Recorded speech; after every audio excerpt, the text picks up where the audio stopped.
All right. Hello, everyone. We are so excited. Welcome to the Marriage Tuneup with Pastor Rick and Kay Warren. My name is Sam. I'm the campus pastor at Saddleback South Bay. Hi, everyone. My name is Grace. Sam and I are married. We've been married for the past 14 years, and we have two girls, ages 8 and 6. So marriage is... Good to see you guys. Hi.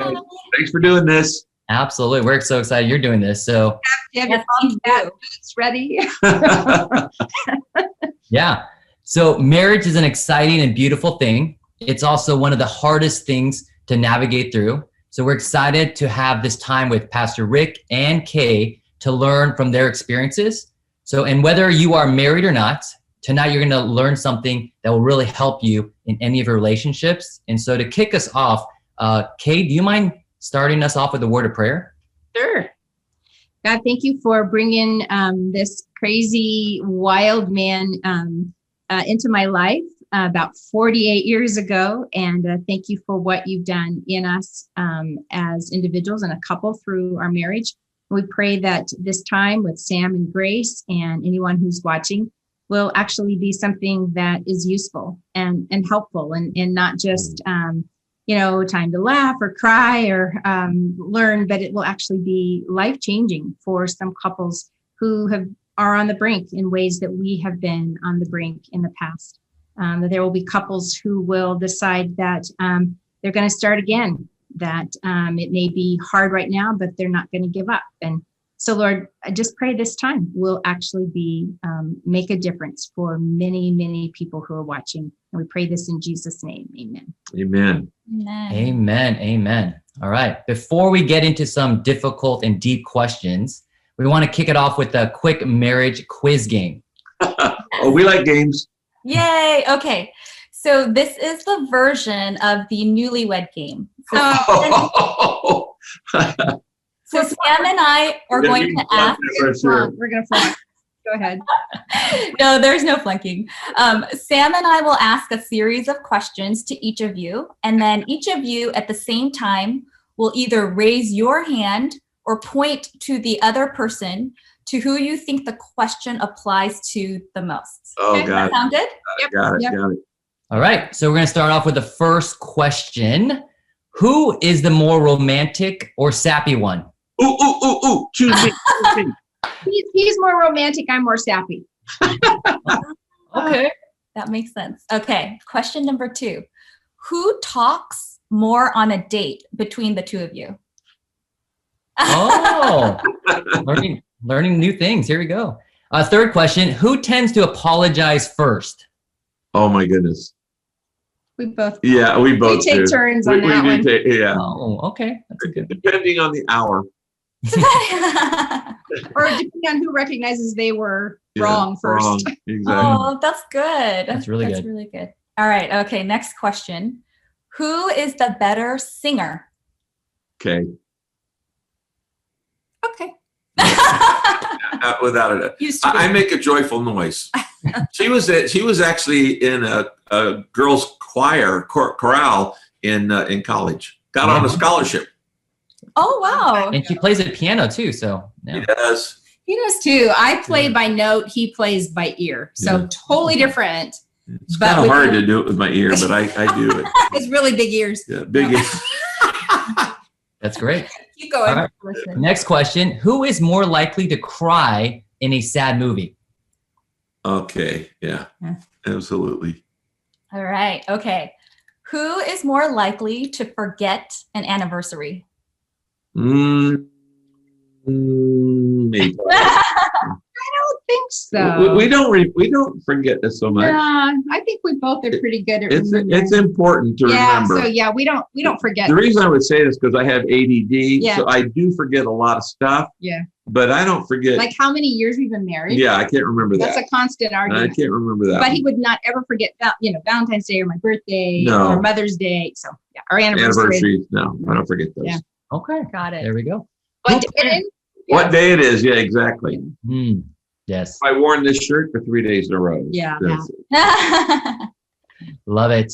Who plans the details of a vacation more?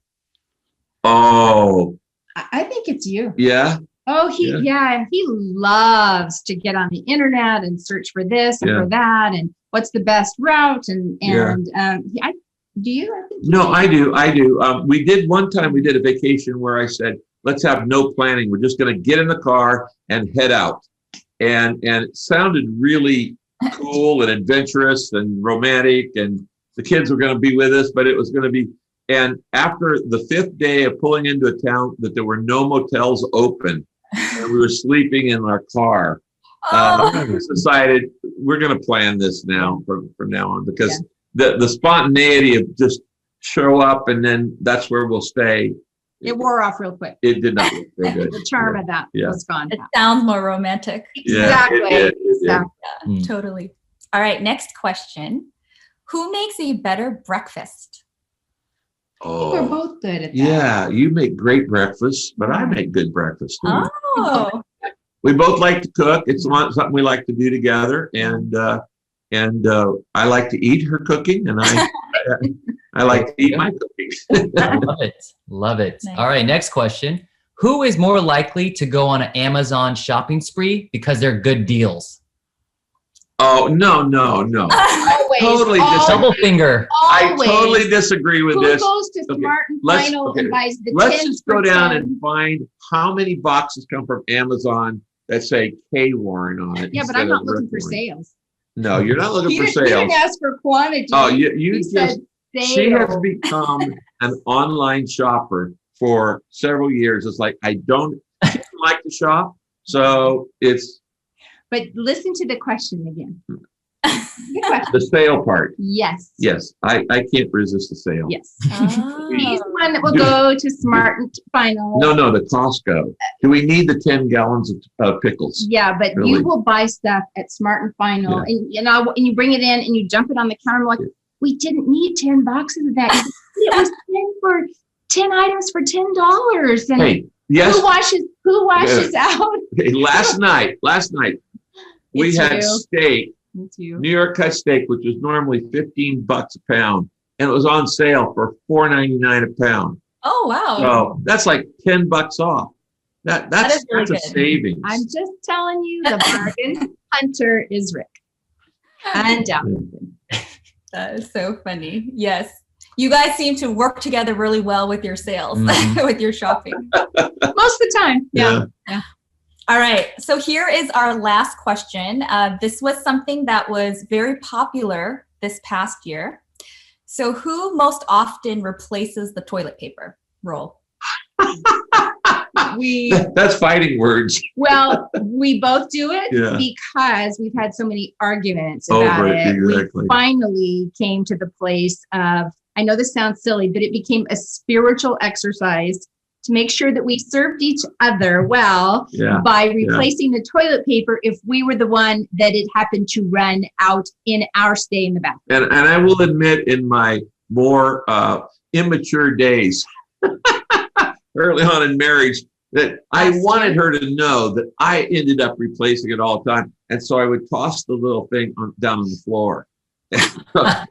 So she knew that, okay, he changed that because I didn't toss that on the floor. So after very painful conversations about that over and over, I finally realized, you know what? It's just pretty simple. If I'm in here and it goes out, I will replace the toilet paper. So we don't. So We now don't have it's that not problem really. anymore. It's not an issue. But No. I can't. It's kind of embarrassing to say how long it took to get to that place. I think we should have a. Oh yeah. Yes, Here we go.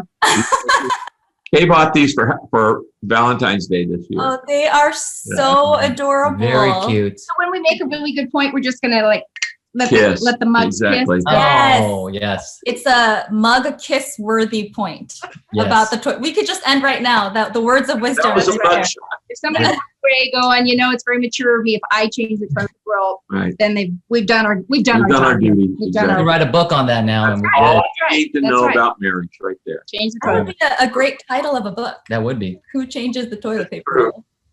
roll? especially during the pandemic. So thank you. That was really fun. Thanks for playing with us. Sure. So you have started Saddleback Church for 41 years ago, but you've been married for 45 years, and many people know the origin story of Saddleback Church. but many people may not know the origin story of your relationship. Yes. So we wanted to start off, and we would love to hear the story of how your relationship started, beginning with dating, engagement, and then into the early years of marriage. We do have some more specific topical questions afterwards, but we just wanted to start off with your story first and with dating. So, Put it in a white stallion.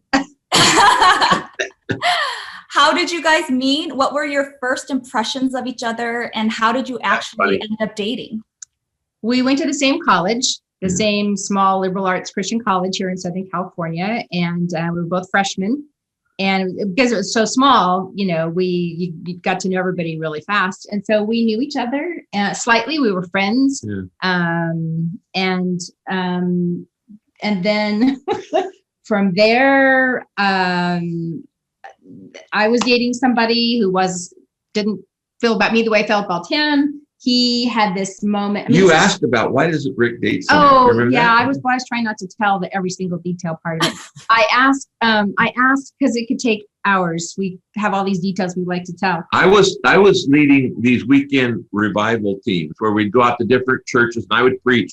And my worship leader was her boyfriend. Yeah, but see, I don't want to go into all those details. Okay, well, don't. Yeah. So what I was saying is, though, that I asked somebody one time why Rick didn't date much. And this person said, he says, why should he waste the money on a girl he's not going to marry? And, God will show him who that right person is. And I just thought, well, that's a really bizarre way of looking at it, but okay. And so when the beginning of our sophomore year of college, he had this experience with another friend who said, hey, I think you're going to marry Kay Lewis. And he was like, oh, you know what? God's already told me that. But so then, but he didn't have any feelings for me. It was just like, yeah, well, she's a nice girl, but okay. And he says that one day I came around the corner in one of the main buildings at college, and we kind of almost like bumped into each other. We were both coming around a corner. And he says that, Cupid shot his arrows, landed in Rick's heart, and he fell instantly in love with me. Wow. And then I was a man on a mission after that. But I knew nothing about this. I had no idea that he had already been told he was supposed to marry me. Yeah. I didn't know that he'd fallen in love with me. He was just Rick Warren, nice guy, evangelist who, doesn't date. Can I tell my part? Oh, of course. Okay. As long as you, Yeah, make it fast. Yeah. Each summer I would preach in 20 or 30 different churches. And as a teenager, I started preaching when I was 16. And one of the churches that I preached in was Kay's dad's church in Fresno. He was a pastor. And Kay was playing the piano for this series of youth meetings. And I remember one night as I was sitting on stage getting ready to speak, and I looked over at her at the piano, and as clear as I'm talking to you right now, God spoke to me. Now, I immediately doubted it, but when God said, you're going to marry that girl. Wow. I looked at it and you're going to marry that girl. Now, there were 3 reasons I immediately doubted it. Number one, neither before that time nor since that time has ever God spoken to me that clearly. Mm. Okay. Never before or since. It was almost audible. It was so crazy. And so I doubted that because it wasn't common to my experience. Second, I wasn't in love with her. Okay. I wasn't, and she wasn't in love with me. I mean, we knew each other, but it just wasn't. And third, she was madly in love with a friend. And bottom line is, I just doubted all 3. Mm. But then when we went back to school that fall, I had a prayer partner, and every morning at 5 a.m. we'd get up and go out to the baseball diamond and pray. And one morning while we were praying, Danny said to me, I think you're going to probably marry Kay Lewis. And I go, God told me that a long time ago, but don't worry about it. And of course, I wasn't going to use it over her head. If God tells you that, you don't say, God told you you're going to marry me. I mean, that's blackmail. You can't use the God card in dating. So I never actually even told her that until after we were married.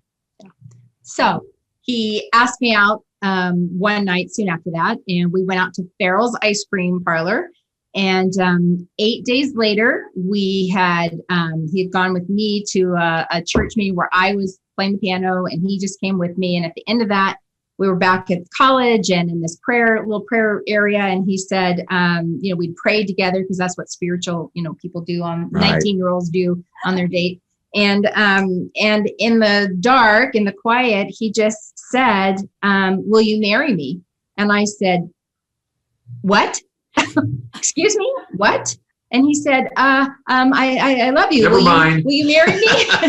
And you may have said never mind in your head, but you didn't say never mind to me. You said, I love you. Will you marry me? And if he had an audible moment where he felt like God told him to marry me, I had an audible moment where I felt like God told me to marry him. Because in that moment, I prayed and I just said, God, I don't even know what to say. I barely know him. I'm sure not in love with him. How could this possibly be? And I felt the Lord just audibly say yes, and I'll bring the feelings. So I said yes as a 19-year-old with my, deep understanding of God and his will, which wasn't very deep. And I said yes. And so we got engaged. And fortunately, 8 days after our first date. Fortunately, we didn't get married for another year and a half. Yeah. So we did have a little bit of time to get to know each other and stuff. But our getting together part was very much God directed. And looking back on it now, like 45 years later, if we had gone the traditional route, which we highly recommend, which is go get premarital counseling, take all the tests, get to know each other, go through all 4 seasons together, see each other in good and bad times, we probably would have never gotten together. Because Kay and I are the exact opposite in almost every single cell of our DNA. And we are really yin and yang, and we are hello, goodbye, yes, no. Literally, we are opposite in almost every single area, except our commitment to Christ and our commitment to each other and our kids, our family, and the church. So it's our commitment that held us together. But we now know the greater your differences, the more potential for your own growth. And the greater your differences, the more potential for your character development. I couldn't have become who I needed to become. I think do you want to ask us more about that later? Because they want to hear about our early years. Fine. Because sure. We have a lot to say about differences, so maybe we can come back to that. Sure. But like our first year of marriage, like you want to know what our first year of marriage was? I can say it in one word. Hell. Hell on earth. It was so bad. It just was so bad. And every place, every area you could have conflict. We had conflict. We had conflict about money. We had conflict about sex. We had conflict about our in-laws. We had conflict about communication. We had conflict about kids. Time. I mean, everything. Nothing. We didn't know how to communicate. Even though we had spent a little time getting to know each other, we had never lived near each other. We didn't have cell phones. We didn't have text. We didn't have email. We had to rely on letters. And we had to rely on phone calls, which were expensive because so they were long distance. Yeah. Remember, a long time ago. Yeah, I want to explain this. That when we got engaged, and right after that, I moved to Nagasaki, Japan to help plant a church. And Kay moved to Birmingham, Alabama to work at an inner city African-American church. And so and when we came back, I moved to inner city LA to work in an area that has a high Hispanic population. Kay moved to Fresno. So our entire engagement, we were apart. Yeah. So we just. Yeah, it was like, we know we're supposed to get married, but who are you? Yeah. And it was like, marrying a stranger. We did it all the wrong ways. Yeah. But it worked out in that one of the things was we closed the escape hatch on our marriage, said divorce is not an option, and threw away the key. And so we said, we're going to make this thing work if it kills us. We did try to look for the key a few times. Yeah, but it nearly did kill us a few times. It was just so bad. We had, immaturity. We were both we thought we were mature getting married at 21. Well, I was mature. But we weren't. Neither of us were mature. And we just had a lot of baggage. We had not worked through all the things you should work through. And so I had just come to a place where I was able to acknowledge that I had been sexually abused as a child. Yeah. And, but I really had no healing in that area at all. And I didn't think it was that big of a deal. I didn't understand the complexity. No, didn't understand the complexity of it. So we didn't know how to communicate. Sex was a problem. We didn't know how to talk to each other. We didn't just literally the first year was so, and sometimes I look back on that young couple and I feel so sad for them. I feel so sad for us as a young couple because the pain and it was also at a time where you didn't talk about marriage problems when you were as a Christian, or Rick was a youth pastor. And so the idea that we were going to share that our marriage was a struggle, that just was unthinkable. And so not only did we struggle, but we struggled in silence. We struggled alone. We struggled with the fact that we felt disappointed in God. We felt disappointed in each other, felt disappointed in ourselves. So I feel a lot of sadness for that young couple. Yeah. So Kay, can you expound on that more? You talked about how you said you had abuse in your past and you were just coming to grips with it, and just how hard that first year of marriage was for both of you. Just how did that, intersect? Did you guys talk about that? Because you were getting to know each other long distance during engagement, only knew each other for a short time, and then now you're married. How did you get to know each other through all of your family past history and things like that? You go ahead, Anya. Well, one of the things is we never change until the fear is exceeded by the pain. And when the pain exceeds the fear, then you say, we got to get some help. And I was working at a Christian university and I was making $800 a month. And we decided to go see a counselor who was $100 a week. And so half of our income was going to counseling. And we racked up a $1,500 counseling bill on our MasterCard. I've often said MasterCard saved our marriage, saved marriage, priceless. And when people say, well, I can't afford counseling, I say, well, how much is your happiness worth? Okay, I'd pay $1 million for what I've got today. It's invaluable. What the relationship, there would be no Saddleback Church. There would be no Celebrate Recovery. There would be no Purpose-Driven Life. There was none of the things that came out of this, Peace Plan, AIDS ministry, orphan care, mental health, all of it. None of that would have happened if our marriage had fallen apart. The thousands of people who've been baptized. So the bottom line is, you have no idea what the investment in your marriage is. And I will say this, one of the things I want people to remember, it's always more rewarding to repair a relationship than to replace it. It's always more rewarding to repair a relationship than to replace it. Too many times today when the going gets tough, most people would have split from our marriage. I'm without a shadow of a doubt. Most people, if they had been in the problems we had in our inability to communicate in the early years, it was that forget it. This isn't worth it. Well, it is worth it. And when you have worked so hard for your marriage, the benefits and the payoffs long term are enormous. And the growth in character too, just what we've become. I'm not the same person I was. Kay's not the same woman she was.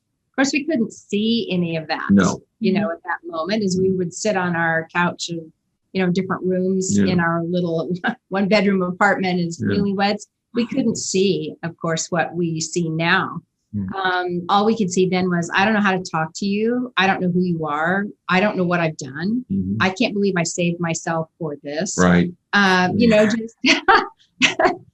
Just everything about it felt impossible. And even to decide to get marriage counseling was such an enormous decision for us, coming from our background. Both our dads were pastors.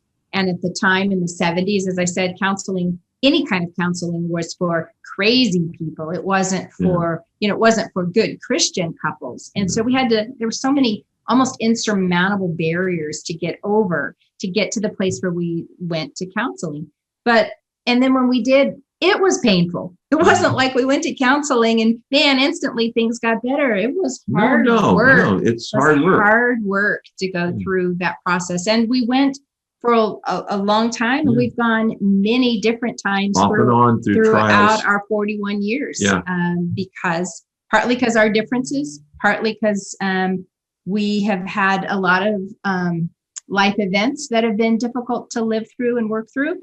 And but all I'm just saying is somebody sitting and listening to this right now in year 1 or year 7 or even year 14 who's saying, I don't know how to get through this. It's I would just say there really is hope for marriage to heal. There can be a lot of ruptures, but you have to learn how to repair. And the other thing that I would say is sometimes you do need a referee or you need a coach. You need somebody who can moderate and go, can you hear what she's saying? Can you hear what he's saying? No, I can't. Yeah. Well, then they can kind of feed it back to you. And that's important. And if you go to a counselor and it doesn't work out, well, you don't just give up on counsel. Right. You just go find a different doctor. Yeah. Okay. It's like if you don't like a restaurant, you don't say, I'm never going to eat anymore. Right. No, you just find a restaurant that you do like and that fits, your diet or whatever you want. So that was very important to us to get help at different stages in life.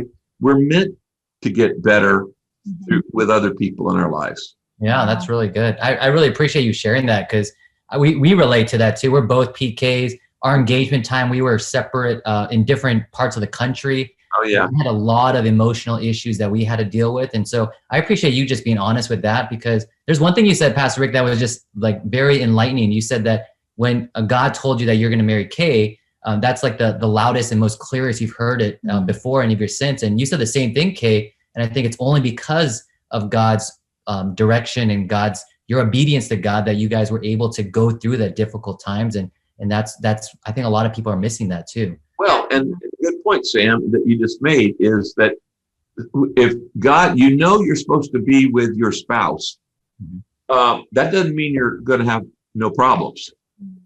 Okay. God clearly told me this was the woman he had for my life and vice versa. But the real issue was still needed to grow up, still needed to mature. And as I said, the greater your differences are, the more potential for growth you have. Okay. When I used to do marriage counseling, the marriages that I felt were most hopeless were where people were so much alike, they were bored with each other. And there was nothing, they were almost apathetic about their relationship. We have never been apathetic about our relationship. It's been many things, been fiery, it's been explosive, it's been happy, it's been sad, but it's never been apathetic. But you said something that I want to just kind of, maybe it's a diversion a little bit, but I just think of, you said, we had the circumstance that we both actually heard from God that we were supposed to be married. And for us, that was one of the, that was some of the glue that did hold us together. But I also think about the honesty is there were at least sometimes for me, I don't know, I'm not sure if you ever felt that, but there were times when our troubles were so hard that I questioned whether I had heard God, that maybe I had not heard God right that day. And maybe I had totally missed God's will, and maybe marriage would be easier with somebody else. I mean, I honestly had some of those thoughts in some of the really rough moments. And I'm thinking of couples that are sitting there today going, I feel sure I married the wrong person. I mean, I never had that to begin with. God never said, hey, marry this person. And now I'm here and I really don't think that this is the marriage I'm supposed to be in. And so you can't rely too much on the God told you, because I think most people don't get that kind of word from God. And so staying together, making the commitment to work things through, finding a way through the hard times can't be predicated on, did I hear from God that I'm supposed to be married to this person or not? I mean, the fact is you are married and you have made a commitment, and that commitment is sacred. They are God's choice for you now. Well, it's a sacred commitment. And so then to expend the same amount of energy and effort at repairing that relationship as we have, where we had that little extra boost, if you will, that said, no, you're supposed to be together. But I just don't want anybody to think, well, they were supposed to be together, so of course they're going to work it through. We don't have that, so I don't have to kind of pay attention to that. Well, and here's the fact. The idea that there's only one right person for you in the world is a total myth. Very romantic. It's a romantic. That doesn't even work out logically, because if one person marries the wrong person, the whole chain gets messed up. Okay. So like if Grace was supposed to marry somebody else, okay, and you married Grace And then that guy was supposed to marry somebody. It just breaks down. It's nonsense. Yeah. Given the right situation, any two people can fall in love. Really, you could take two people and put them on a desert island, and under the right circumstance, they would fall in love. Here's the problem. It takes more than love to make a marriage work.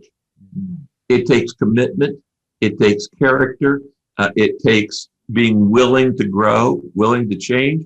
You know, if I were to sum up all marriage counseling in 2 words, it's this: grow up.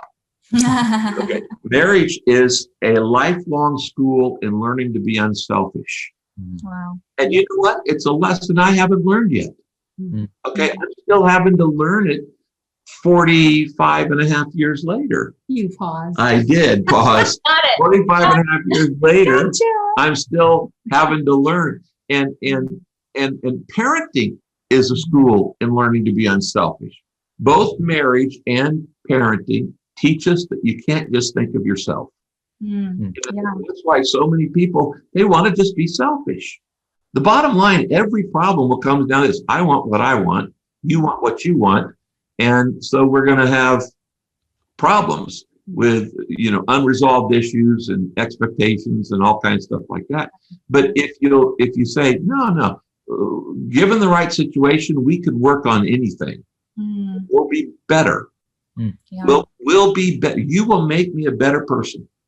Yeah. Well, thank you so much for bringing us down memory lane. I mean, already, I think it's such a blessing to already hear what you've already shared, because I think it's a natural assumption that we make that the people we look up to have perfect lives and that they don't struggle, and that when we're struggling, it's something wrong with me, and it, you know, other people have it great, but something wrong with me, our relationship. So, and also just your openness already and sharing about how difficult your first year of marriage was is really, it's really inspiring already, because it's so vulnerable, and, you know, putting your story out there, I think for anyone can be such an intimidating thing. So thank you for caring so much about us to be just so open and honest from the very beginning. And it wasn't just our first year. Yeah.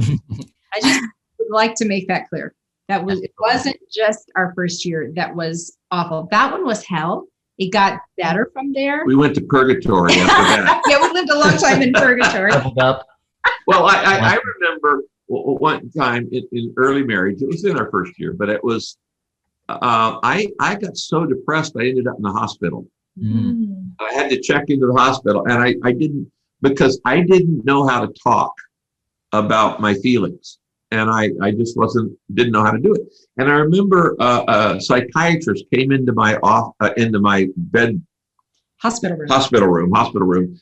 and he stood by my bed and he said, and he looks at the chart and he goes, what are you angry about? And I said, I'm not angry, I'm depressed. He goes, well, depression is sometimes frozen anger. And I had never thought about that ever. I'd never heard it. And I thought, oh, I'm disappointed. I'm disappointed that I thought, marriage was going to be one long quiet time with sex thrown in, and Not kidding. That's about it. We'll eat, we'll have sex, and we'll study the Bible together, and that'll be great. And so the disappointment created anger, and anger bottled up became depression. But you know what? Even those kind of things, later on, you look back and go, okay, that sensitized me to the pain of other people. No, yeah, I appreciate you.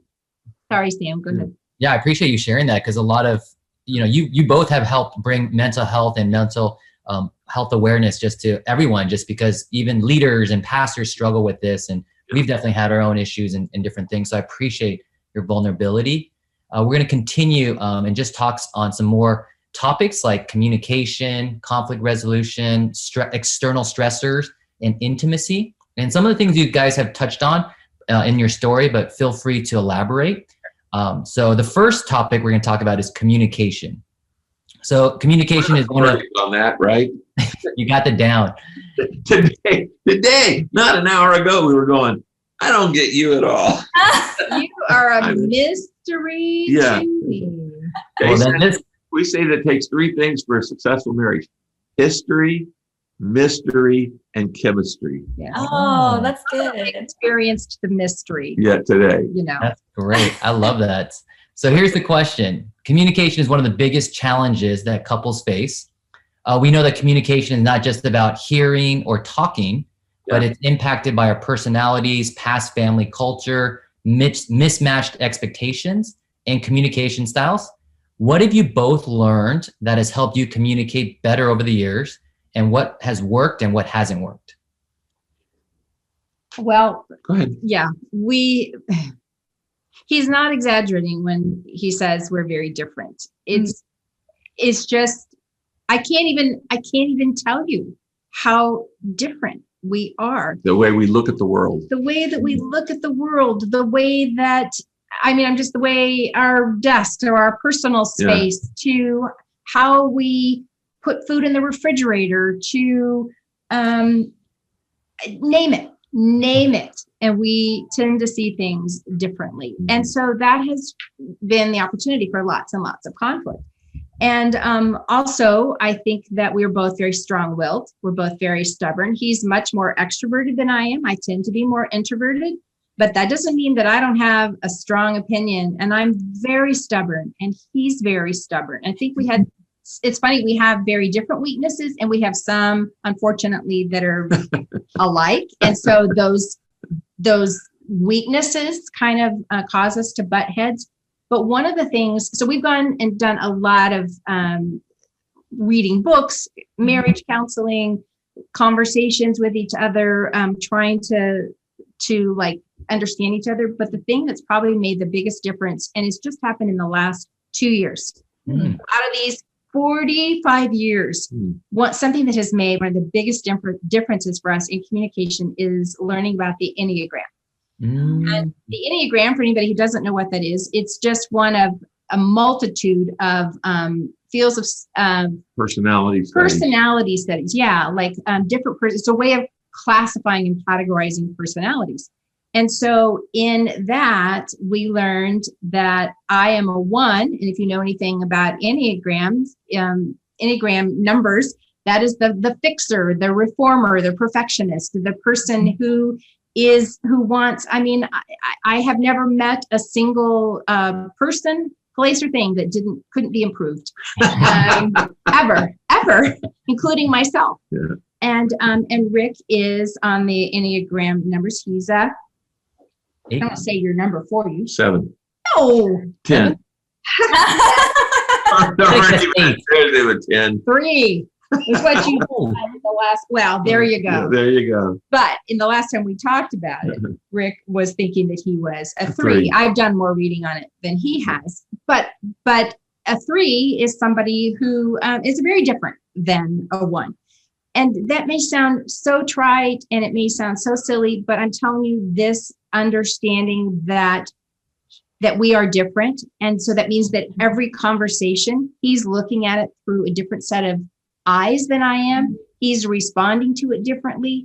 That has changed things for us, because even though I could have said we're different, I'm saying, yeah, we're different. You're different. But still inside of me, there was the thought, oh, he sees it the way I do.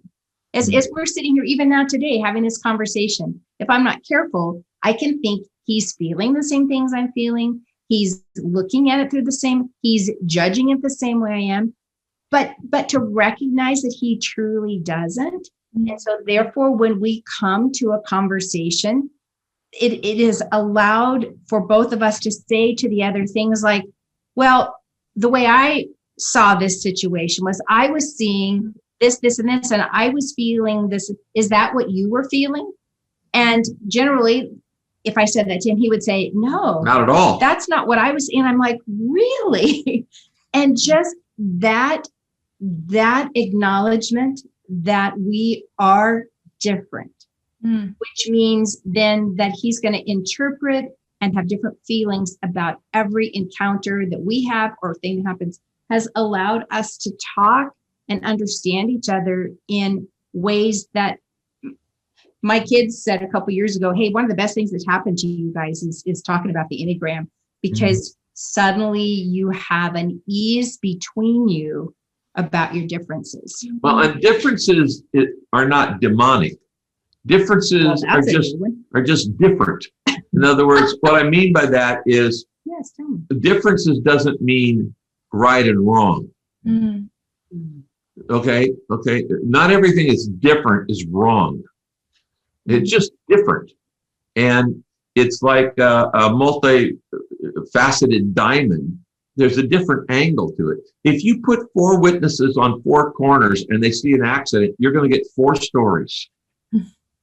Okay. It was the exact same accident, but we all see everything through our own filter. And understanding your mate's filter will go a whole long way to, first, you're not trying to make them like you, because they're never going to be you. They're never going to see things the way you see it. You know, we always say, when 2 people agree on everything, one of them isn't necessary. When you eat with a knife and a fork, not 2 forks, not 2 knives. The differences actually increase the value of what you're doing. And so different doesn't mean wrong. Okay, like I'm right, you're wrong. I just see it a different way. And can I just interject there, though? But that has been hard for me, partially because I tend to. Because you're a 1. I'm a 1, and I see things white and black, right and wrong. Somebody's right here, somebody's wrong here, and that just simply isn't so. But for someone of my particular personality bent, that has been very difficult. Rick is that's not necessarily one of his weaknesses. He has his own that are as difficult for me to understand, and places he needs to work. But that's just made it hard on my end of things. Right. I mean, communication is, I tend to see things much more rigidly than he does, and he's just loosey-goosey. I mean, he's just sure, you think that, I think sure, whatever. And I'm like, no, we think like this, or we think. This is an important thing, in that typically in a marriage, one of you has you're less stressed by a different point of view. Okay, it just doesn't stress you out that somebody has something different, and you're more flexible. You're more flexible. You can love that person without, and God gave me that kind of personality because He knew what I was going to be doing. I hold meetings where 9 different people will say 9 different things. I go, yeah, okay, yeah. I don't get all in a knot. I don't get knots in my stomach when people disagree with me.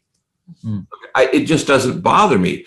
And if you listen to the elders, they'll tell you Rick's attitude is, may the best idea win. And it doesn't have to be my idea. And so they get thrown out there and stuff like that. But other people, creates an enormous amount of stress when we're not all in agreement on something. And just understanding that in itself is not right or wrong. It's just a personality. And God chose to give us personalities. Your personality is part of your shape. 301. Okay, it's the P in shape. So every time you hit the desk, the camera shifts. It does. It has shifted a little bit. Oh, well, that was an earthquake actually a minute ago. So you're just getting emphatic. Hitting the desk. Well, anyway, tell us if we need to move it over because he's shifting. I think you're good. That's the bigness of Rick's person. Don't touch it. No, you went the wrong way, honey. Wrong way. Ooh, wow. Well, I appreciate what you just shared because we love the Enneagram too. We do it like my wife introduced me to it. And on paper, like we seem very similar. We're like, we're like very similar people and backgrounds. But when we actually got married and got to know each other, we realized we're so different and there's so much of the differences. And that was our source of conflict too. So we totally relate to that. Yeah. Kay, thank you for sharing that insight. I think it's so crazy. You think even after 40, 45 years of marriage, you have it all down, but just even what you shared, that even in the last few years, there's still something else that can bring insight and help frame how you can think about your relationship and provide more hope is really encouraging. And that we don't have to be afraid of that stressful feeling, Pastor Rick, that you're talking about when we're facing our differences. So that's really incredibly helpful. So we want to continue on with on this topic of conflict and conflict resolution. And specifically, I wanted to ask a question about forgiveness. So Kay, you actually wrote a book called Sacred Privilege. And one of the quotes you write in this book is this. You say, "You and I don't have trouble with forgiveness because we're unaware of what God says about it. It's not our ignorance that gets in the way. So why is it so ridiculously hard to truly, radically forgive?" And this was something my small group recently this past week was talking about, how we love the idea of conflict resolution and that it sounds great. But when you are really hurt by and wounded by the other person, it is so difficult not to hold on to resentment or to want revenge or to put up walls to protect yourself. So Pastor Rick and Kay, in situations where the other person has deeply hurt you or broken your trust or wounded you, how have you genuinely been able to forgive one another? And what does that really look like? Go ahead. Well, I'll go ahead. There are three reasons in Scripture that we have to forgive. One of them is God's already forgiven me. I will never have to forgive Kay more than God has already forgiven me. So that's an important thing just to remember. I live in the forgiveness of God constantly. And when I am unforgiving, I'm not remembering how forgiven I am. Forgiven people are forgiving people. Okay? In other words, graced people, people who feel grace, are gracious. Okay? And the people, the Pharisees, who didn't feel God's grace, didn't feel God's forgiveness, tended to be the most hard on themselves and hard on everybody else too. And it's like, I don't like me, and if I don't like me, I certainly don't want you liking you. So I'm gonna pull you down. I'm gonna show you your weaknesses because I don't feel good about me. So I've been forgiven by God. The second reason is resentment doesn't work. It makes you miserable. It's like worry. It just wastes a lot of emotional energy. It doesn't change anything. Resentment can't change the past. Resentment can't control the future. It just messes up today. And in the parable that Jesus told about resentment, he says that they're given to the jailers, and the bassinistas in Greek literally means torturers, tormentors. And resentment always hurts you more than it does the other person. If I'm upset with you and I'm holding a grudge and I'm holding bitterness in my heart, you're not even paying attention to me. Okay, you're out having fun, you're doing the fun things, you're eating meals and having a good time. I'm the one that's stewing and spewing in my own poison. It's like drinking poison and hoping it kills your enemy. Resentment is a poison that kills you. So first, I've been forgiven by God. Second, resentment makes me miserable. Third, I'm going to need more forgiveness in the future. The Bible says, "Blessed are the merciful, they will receive mercy." And Jesus said, if you forgive others, you will be forgiven. But if you don't, you won't be. When I refuse to forgive, I'm burning the bridge I have to walk across to get to heaven. One time a guy asked John Wesley, I said to Wesley, I could never forgive that person. And Wesley goes, then I hope you never sin.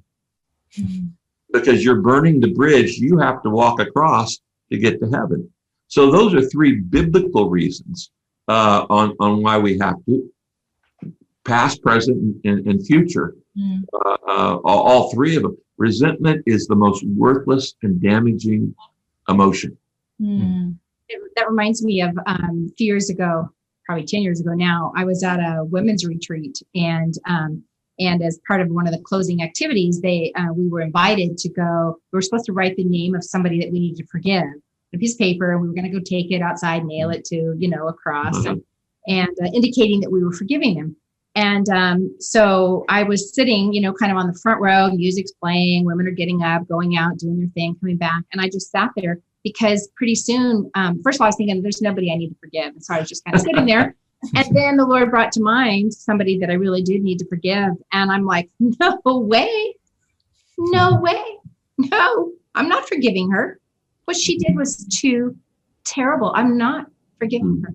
So I sat there on the front row and I sat there, and pretty soon I realized I was probably like one of the last people in the room who had not gotten up. And then I'm thinking the social pressure of all the people watching the pastor's wife who has not gotten up to nail her piece of paper. So then it's like, oh shoot, I've got to go nail this piece. So I write the lady's name, down on the piece of paper, and I go outside and I pick up the hammer and the nail, and I drop the hammer and the nail, bend down, pick it up. I tried 3 times. I tried to nail that piece of paper with that lady's name to the cross. And as I was standing there being frustrated that I couldn't even get the nail and the hammer to go in right to nail this down, it hit me of just what you're saying, what I even wrote in that book, Grace. It's how hard it was. The fact that I couldn't even do the nail, that I'd waited so long. Man, my heart was just full of, she does not deserve it. And as God brought me in that moment to say, hey, you are having such a hard time. And then it kicked in some of the things that Rick has said about, really, what is your greatest problem? Is your greatest problem in life this woman? And him saying to me, no, your greatest problem is not her. Your greatest problem is your sin. And so when I am conscious of my own sin, the depth of my own sin, then it's far easier to forgive that woman. It's far easier to forgive Rick. I can't tell you the times we've had, some really major arguments with words that we've said to each other, things that we've man, this is just not godly at all. We really went there in terms of, words and things and anger. And then I'd be, sitting and just stewing about how angry I was at what, he had done, or ways he'd let me down, or, just all the lists that I'm making of why he is wrong. And God, with the Holy Spirit, just that very quiet, not loud, just that quiet voice, just saying, hey, the greatest problem in your life is not Rick. The greatest problem in your life is not Rick's sin. The greatest problem in your life is your sin. And so that is probably for me the best thing that calls me back to trying one more time, walking back in and say, asking forgiveness for my part in something, or my failure of him, or my, and by saying that, I'm not saying that there aren't some things that happen in marriage that aren't really not forgivable. They're abusive. They're violent. They're things that should not be tolerated or, quote, forgiven in the sense of like we're starting again. No, there are sometimes that's not what I'm saying. But I'm talking about where there's not abuse, where there's not those kinds of things, where it's just like the normal wear and tear in a marriage, is to be able to realize my own sin is I have such a need for God's grace. That was what Kay just said. I want to give a word of hope to everybody who's married right now, particularly those who've been married, say, less than 5 years or whatever. And it is this: forgiveness, both asking forgiveness and offering forgiveness, both sides. Asking forgiveness when you've done wrong and offering forgiveness when they've done wrong. It actually gets easier the more you do it. Okay, it's a habit. And the first time you have to ask forgiveness, it's like sticking right there in your throat because you've never asked for forgiveness before. I have asked for forgiveness from Kay so many times, and she's asked forgiveness for me so many times. It's not that hard a thing to do anymore. It actually gets easier the more you do it. And if you have a hard time offering forgiveness or asking, because you're not doing it enough. Okay. And if you will be more vulnerable, if you'll ask more often, and if you'll offer more often, it actually gets a whole lot easier. That's one thing that does get easier in marriage if you practice it. The second thing is, I want to go back to what Kay said, is that some people don't want to forgive because they misunderstand the difference between forgiveness and trust. They're not the same thing. Forgiveness is to be instant. Trust sometimes has to be earned. It has to be rebuilt over time. And so if somebody offends me and hurts me, I am commanded to forgive them instantly. Okay? Okay? And I let them off the hook, not for their sake. I do it for my sake. Those 3 reasons I just gave. You don't forgive somebody because they deserve it. Nobody deserves forgiveness. I don't deserve it. You don't deserve it. You forgive people because you don't want to hold on to it. You don't want it for your own benefit. You don't want your soul to shrivel up because that resentment will kill you more than the pain of their hurt. But sometimes if a husband is abusing his wife and she kicks him out of the house and says, okay, I'm not asking for a divorce. I'm just saying this ain't going to happen. He comes back, knocks on the door, says, will you forgive me? Yes. Will you let me back in? That's a different issue. Okay, so forgiveness, and people don't understand this even with church leadership. Sometimes we hear about a pastor who's fallen, and they go, well, we should forgive him. Of course, you forgive him immediately, but that doesn't mean that you instantly reinstall him into a position of leadership. Trust takes years to build, and it can be lost in a second. Yeah. And then it takes years to rebuild, too. You don't rebuild it instantly. So it doesn't mean that forgiveness does not mean I trust you. It just means God has forgiven me and I have to forgive you. Something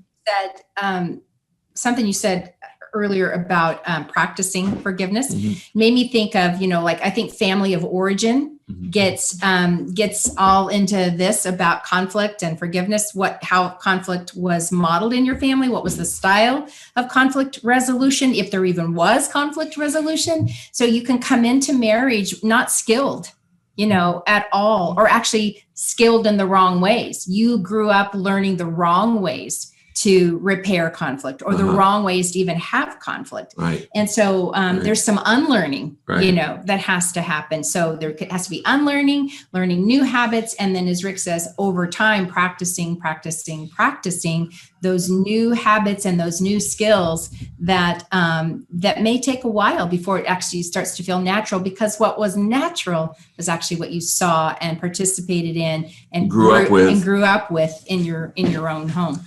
Billy Graham's wife said it, a great marriage is the union of 2 great forgivers. Okay, a great marriage is the union of 2 great forgivers. You're going to have to forgive a lot in life, and you're going to have to ask for forgiveness a lot in life, because I married a sinner, she married a sinner. The 2 sinners can't create a perfect relationship. No, that's good. Everything's broken. So you guys have just been dropping some gold nuggets there and just really good stuff. And I love the idea that when we blame other people or because of my wife, it's all the problems. But when I start to point the finger at myself and really realize that I contribute a lot of it too, that it does shift a lot. So thank you for sharing that. That's as old as Adam and Eve. The Bible says that when he sinned, he did 2 things. It said he hid, and then he blamed his wife. He said, the woman you gave me. He actually blames God. The woman you gave me, Lord, caused me to sin. So we have been hiding and hurling ever since. That's human behavior when we're guilty. Yeah. Absolutely. Thank you for sharing that. So we're going to turn now to the topic of external stressors. So within a marriage, it's already a challenge to make it work between 2 people, a couple. But on top of that, there are also external stressors and outside pressures that create even more strain. So it may be financial problems, job loss, in-law relationships, health issues, and parenting decisions, and even just the pandemic from this year, right? So can you share from share an example or examples of stressful situations that you have both faced in your marriage, and how did that test your relationship, and what were you able to learn from it? I'll start with the illustration, Sam, you've heard in staff meeting before, but to me, it really explains it. If you've got a battery and you attach 1 light bulb to it, it'll last a long time. If you attach 2 light bulbs to it, it'll burn out in half the time. If you have 4 light bulbs attached to it, the battery drains in a quarter of the time. You don't just have 1 light bulb in your life. Okay? You've got different areas of your life that are all a drain. If you're a parent, a partner, a professional, okay, you're a peer, all of the different roles and responsibilities you have, those things, we have to be considerate of the other drains on our spouse, not just the drain we have in our marriage. Okay, not just we share the drain of parenting, or we share the drain of finances, or we share, something that is in common. There are other things that are out there that there's stresses Kay feels as a woman, I don't feel as a man. There's stresses I feel as a pastor, she doesn't feel. There are different stresses that we all have. When the kids were little, I bought an old milk carton, a milk container from a dairy, and I painted it blue and I set it in front of the house that we lived in at the time. And I called it my worry can. And when I would come home, and I had 3 young kids at home, and I had been dealing with everybody else's problems all day, and I would go, God, I'd pause the door. I said, I'm dumping all those worries and those cares in that can before I open this door. And then when I go in, I'm not going to dump those on my wife, who had her own set of worries and the calls and the things she talked to, and the kids. And I said, I know when I come out tomorrow morning, they'll still be here. I'll pick them up and we'll go back to work with them. That's an external thing. Okay. And that I'm not going to bring the externals into the home as much as I possibly can. Yeah, I think we, those are great principles of handling the stuff that goes on in daily life. I think the hardest stresses, though, have been the ones within our home. Yes, there have been stressors of being in leadership, leading a church like Saddleback for all these years is it's pressure and it's stress. And in the pandemic, it has been increasingly stressful. I've said to a couple people lately that these are some of the hardest years in leadership, and we've been, before Saddleback, Rick was a youth pastor, so we've been in ministry like 45 years in terms of like church ministry like that, and these are some of the hardest years from my point of view, because the expectations of people are so high. The COVID created, stress. The political climate created stress. The racial injustice created stress, plus all the other things that, of normal life. And so to lead in that kind of milieu is very challenging. And there's been a lot of stress.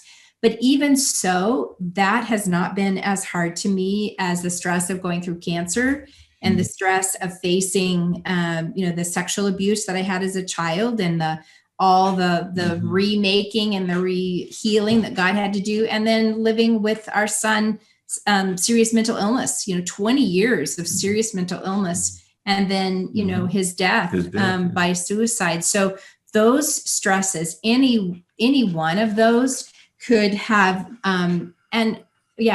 could have put an unbearable stress on our relationship, and has stretched us to the breaking point over and over. Grief is a stress. Grief is a stress that is unlike anything. I think to lose a child is it's every parent's nightmare. And it was by far the most stressful thing. Yeah. Nothing comes close. Nothing even comes close. Yeah. Cancer for me didn't come close. I didn't have turns out mine was not life-threatening. And so it was a period of time I had to go through, and it was hard and it was stressful, and I lost my hair and I was ill, and there was all of those things, but nothing has wounded us and just taken us to our faces, like, the death of our son.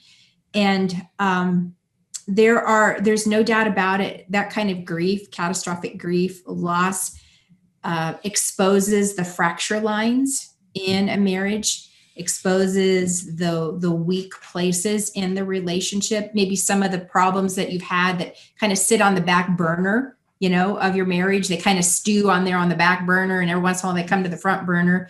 That kind of grief where you just can barely breathe. Some of those issues can kind of come back up to the front. All the things that were problematic before really stare you in the face. And it was the most awful. There aren't even any good words, but we got through the worst of it and I give so much credit to Rick, because he made a decision as the dad and as my husband that he was not going to leave me alone in that grief. He was not gonna, it was easier for me to express my emotions than it was for him.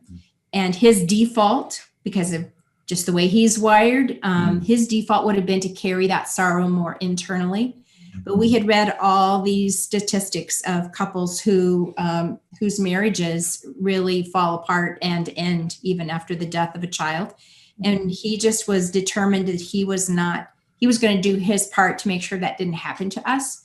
And so he chose to fully enter into the grief that he felt. He felt it, but he chose to express it in ways that I could see it and could access it. He was my number one comforter. We comforted each other, but I never felt alone in this terrible grief.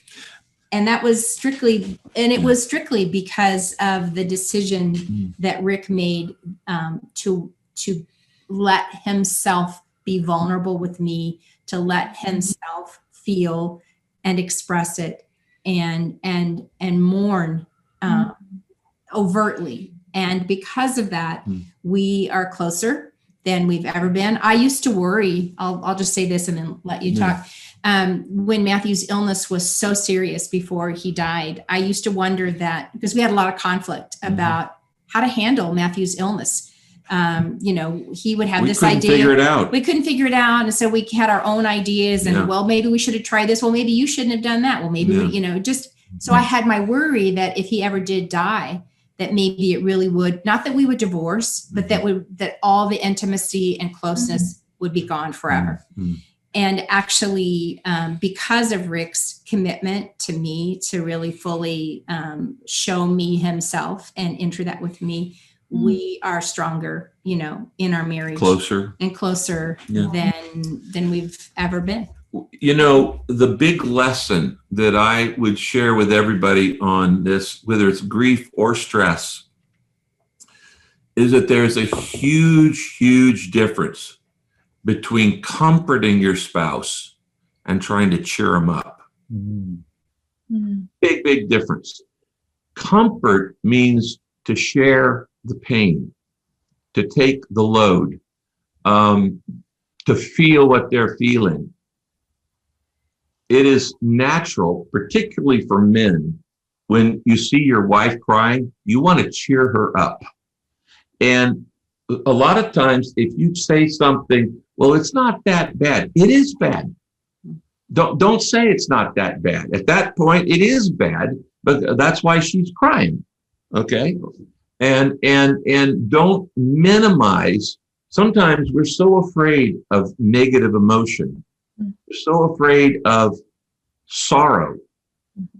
Sorrow is actually a good thing. The Bible says Jesus wept. He said, blessed are those who mourn. They will be comforted. The Bible says Jesus was a man acquainted with sorrow, which means I can't be like Jesus unless I learn how to sorrow, unless I learn how to truly grieve. Grieving is how we get through the transitions and the losses of life. And you can't go through life without loss. So we made a decision that made us closer than ever before. And that is this: grief comes in waves. It goes up and down, and you can go through those waves. You could cycle in seconds. And in 1 second, you're going, I can't handle this. It's too hard. And you can translate this grief or stress. It's too much. I can't handle it. And the next minute going, I can handle this. Okay, I'll get through this. And then a few seconds later, I can't handle it. So it's waves of stress and it's waves of grief. It's not always at the same level. It goes up and down. Your wave never matches your spouse. Okay, he or she is going to grieve in a different way and at a different time and different modes. And you're just never going to seem to get it together. So we decided that we would not try to talk each other out of our grief, but instead we would share it. And so when either I was triggered or Kay was triggered, and it could be a smell, it could be a song, it could be a food, it could be anything that triggered the pain or triggered the stress. We walked over and we would simply put our arm around them or squeeze their hand or pat them on the back. Literally a physical touch, and say nothing. One of the things I've tried to teach pastors is the deeper the pain, the fewer words you use. That, if somebody's stressed out over, I got a parking ticket, well, you can talk about it for 30 minutes. But if they're going through major pain, you just show up and you shut up. And it's the ministry of presence. It's just being there. And we learned to do that because it's still moments. There's still moments that, something will cause me to tear up or cause Kay to tear up. And, years later, and you still feel it. You carry it, because it's like if your arm gets cut off, you're going to notice that arm's gone the rest of your life. You're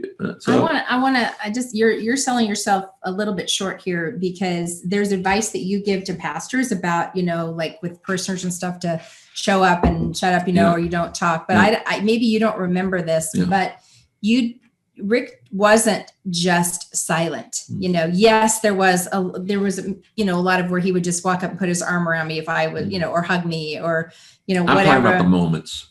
Yeah, but even then, this is where I think you're selling yourself short. Yeah. You have talked with me. You have shared your words. You've shared your feelings. Yes, there was the importance of touch and holding me and, and sharing your grief. But you also do have to talk. And Rick has spent hours with us sharing together our pain, our sorrow, our loss, what we miss about Matthew.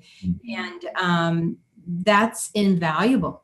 And I will never forget it. And I've told him many times that if I never loved you before, which I did, yes, I did, that I would love him forever for the ways that he has ministered, presence, words, emotion, tears.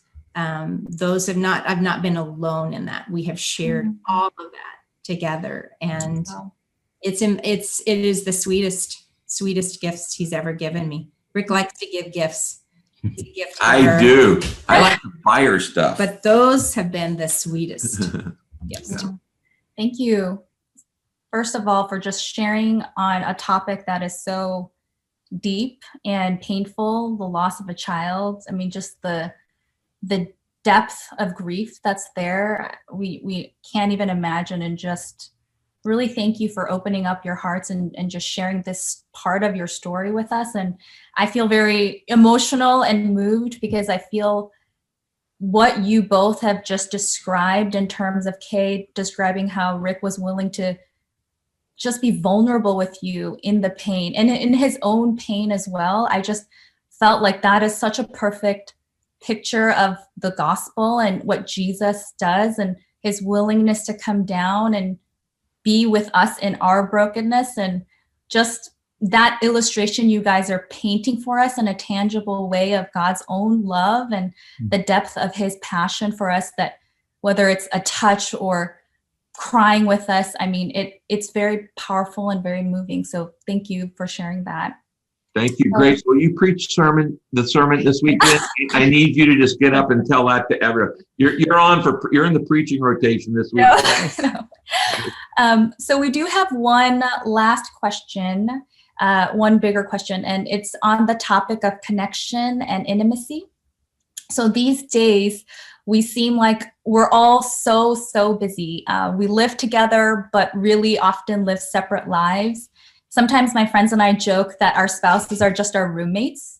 Pastor Rick, in your book, Purpose-Driven Life, you wrote that often we act as if relationships are something to be squeezed into our schedules, and also that busyness is a great enemy of relationships. How have you both navigated through very, very busy schedules and yet stayed connected with each other emotionally, physically, mentally, spiritually? You know, it's interesting that you would think that proximity would guarantee it, but it doesn't. In fact, we learned this last year when we were both at home, okay? And my office was in one part of the house and hers the other.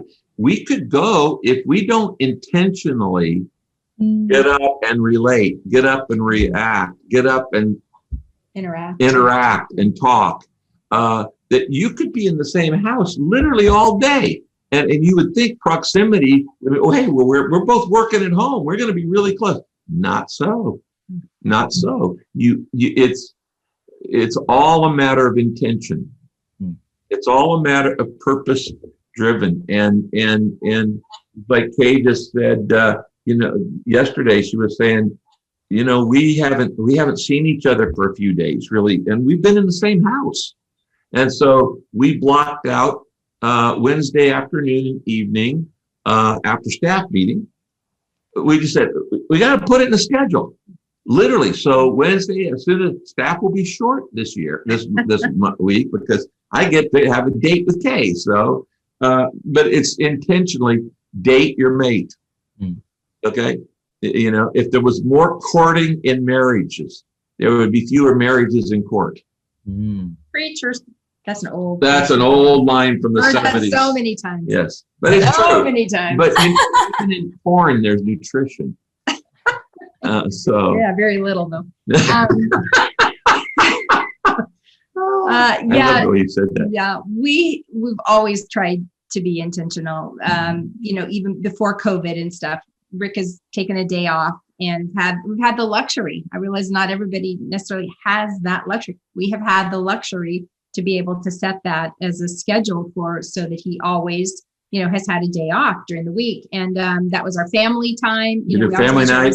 Family night when our kids were growing up, and it was date night or date day. Yeah. We've always made sure that we took a vacation, you know, together as a family, even if it was a staycation, you know, even if it wasn't going anywhere. The point was that we blocked off that time. So that intentionality, the deliberate nature of that. And I think the more this year, all this togetherness has been stressful because Rick already worked at home a lot. Like I said, for me, it was a total change. My whole world changed. I was used to traveling, going and speaking places, being at conferences, showing up at events. And so for me, being at home has not been that pleasant. And he's loud. He's really loud. And so even though his door, you can see intimacy break. even you can see that's a heavy wooden door. Yeah. And so my home office is at the end of the hall. And I also have you can hear me laughing. And there are times I have to put in earplugs to even be able to think because he's so loud. And so that doesn't necessarily foster intimacy, it fosters irritation. But it's as he said, it's making sure that we do our best to eat, you know, at least one meal a day together, that we get in the car and drive somewhere together, that somewhere during the day, there's a time where we are talking, you know, to each other. If you have to schedule sex, schedule sex. I mean, that's not creative and it's not particularly romantic. That's the only thing some men are going to remember from this thing. Kay Warren said, schedule sex. Write that down. Okay. She's a queen. She's brilliant. Okay. So I'm writing it down. So as I was saying, you like that part, did you? Well, no, I just know every man is writing that down and go, Kay Warren said. It's just the idea of being intentional. You know, we're intentional with everything else. Why would we not be intentional with, you know, that physical intimacy and time together and just to listen to each other and hear. And there's a sweetness in holding, I don't know, the longer we've been together. I mean, that's a hand I love. Hand I love. That's a hand that likes to be loved. No joke. No, well, because I like connection. Yes. But the other thing that we do is, you know, if you find an interest, well, like Kay has got interested in birds this year. Yeah. Okay. I'm going to be one of those really weird bird ladies that have birds eating, stuff out of the pockets in her coat or something. And the other day she said, come down here and just sit with me for 5 minutes in silence. And we were sitting there just watching the hummingbirds and the birds at all of the feeders that we've set up in our backyard. And that was, it was a moment. Okay. It was just a moment. And it's really funny right now. The most comfortable couch we have in our house is in the garage. I don't know how it got there, but it's more comfortable than it. And so we have spent some time during COVID watching TV in the garage.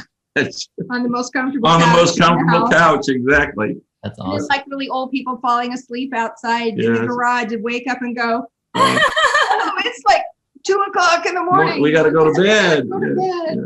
I love that. And it makes sense. Like, you guys love birds, and that's why on your Zoom name it says Lovebirds. So Lovebirds. That's right. Lovebird. Oh, Lovebird. Thanks for sharing that. I love the idea of intentionality. You definitely need to do that. We definitely need to do that in our marriage too. And so as we're near, divert daily, withdraw weekly, abandon annually. Yes. Divert daily, do something fun every day. Withdraw weekly, make sure you take a Sabbath. Okay. And don't call it your day off because you'll cheat on your day off, but Sabbath, and then abandon annually. And that's when you just unplug. No, I love that. That's definitely great. So as we're nearing the end, we have a quick question for you. If you could, if I got you a billboard, which I can't afford that, but if we did get you a billboard and you could write anything about marriage, what would you put on that billboard? Schedule sex. You would. They'd pop up all over America if that was the Pastor Rick Warren. No. Kay Warren was on a billboard. That would. I love it. That's great. Actually, I would put on there what I started with, and that is, it's always more rewarding to repair a relationship than it is to replace it. That what we have, because we fought for our marriage, is invaluable. Do we still have arguments? Yes. Do we still not understand each other? Yes. Are we still in mystery of, I don't understand you? Yes. But Kay was talking about irreconcilable differences. And what did you say? That was really good. I was just thinking because he mentioned we had a little bit of a argument earlier today. Yeah. And we were both kind of frustrated with each other. Yeah. And I had, just a paper in front of me, and I just wrote down the words irreconcilable differences. Because so many times, because our argument was over how different we are. Right. It was one of those places where we're so different. And I just thought we have, if that term was invented for us, the term irreconcilable differences was created for us. Yeah. And so then I started thinking, because then it was a negative, I was just thinking, oh, we're so different. It's such a struggle. It's so hard. When is that part ever going to get any easier? Am I ever going to understand him? Is he ever going to understand me? Just all of that. Yeah. And then the next thought came to me was, I felt like the Lord said to me, but without those irreconcilable differences, they are what have brought you to places you never would have gone. I wrote this down. Irreconcilable differences demand an irrevocable commitment. Because our differences could have split us up in year one, but we made an irrevocable commitment. Irreconcilable differences could have left us completely angry, and it demands an unbelievable acceptance. Irreconcilable differences demand an inexhaustible forgiveness, and irreconcilable differences demand an unbreakable love. And so you preached that this weekend. Yeah, you were the really two good. of you, man. I actually ended up after that argument thanking God for our irreconcilable differences because they have forced me to become a much better, deeper, more loving person that I would have been if my marriage Acceptance, love, forgiveness, grace, all that had been easy. Yeah. Wow. Well, you're welcome. And I'm humble too. I love that. I think that captures exactly your 45 years of marriage, starting from the beginning, where you were like, there's so many differences, but you guys holding on to the commitment and desire to live out this marriage is been every year of your journey. And we've gotten to see the fruits of that here and what you built and from your marriage. And so it's a beautiful story. And I love that billboard and the schedule sex one. I think that's gonna be popular among the guys for sure. That'll be Takeaway. That'll be a takeaway too. I want to see the social media on that one. So yeah, thank you. This has been an absolutely wonderful conversation. It's been funny. It's been raw. It's been authentic and moving and powerful.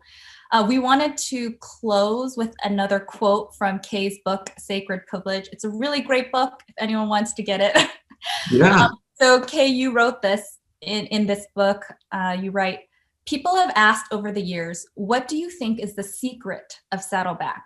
I'm convinced one of the secrets of Saddleback is that we started with the intention to be real about ourselves and to invite other broken men and women to join us in this effort to live with transparency.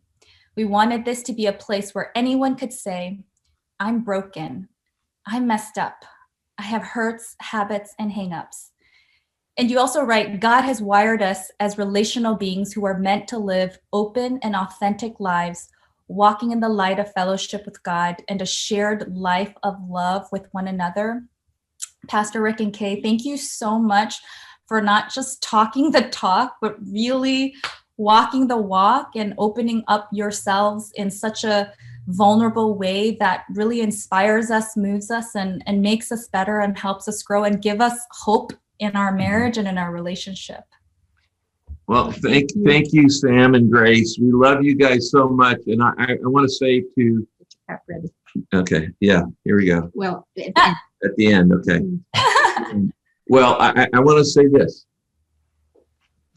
Every couple that's out there, imagine yourself 10 years from today having a ministry of helping other married couples. Don't waste your pain. Don't waste your hurt. Don't waste your conflict. We haven't wasted ours. We have taken all of the pain and all of the problems and all of the very unhappy times, and we have used them to help a lot of other people. Yeah. And I want to say that to every couple at Saddleback Church. I want to say to every couple that your greatest ministry can come out of your deepest pain if you will be willing to be honest to God, honest with yourself, and honest with others. And there we have an unquenchable need for marriage counselors, couples in premarital counseling, in marriage counseling. We have training for that. But if you've been married for any period of time, you already qualify as somebody because you're still together. Okay? If you have to have it all put together before you can help somebody else, nobody's ever going to help anybody else because we're all imperfect. You just have to be a step ahead. And as you have just heard, we're still not there yet. But we've managed to help a lot of people while not being there yet. So those are his last words. These are my last words, quoting from the famous Gladys Knight. If anyone should ever write my life story, for whatever reason there might be, you'd be there between every line of pain and glory, because you're the best thing that ever happened to me. Oh. Love you. I love you. Wow. Thank you. Thank you so much for that. Cheers. Cheers indeed. To your marriages. Cheers. Everybody's marriage. God bless you guys. And I want to close by saying, How many closings you well, do? I just have another one. We're going to be back at Easter. All the campuses open on Easter weekend. So get ready, Saddleback. We're going to be back in corporate group worship. It'll be fun. Yay. Thank you. Thank you so much.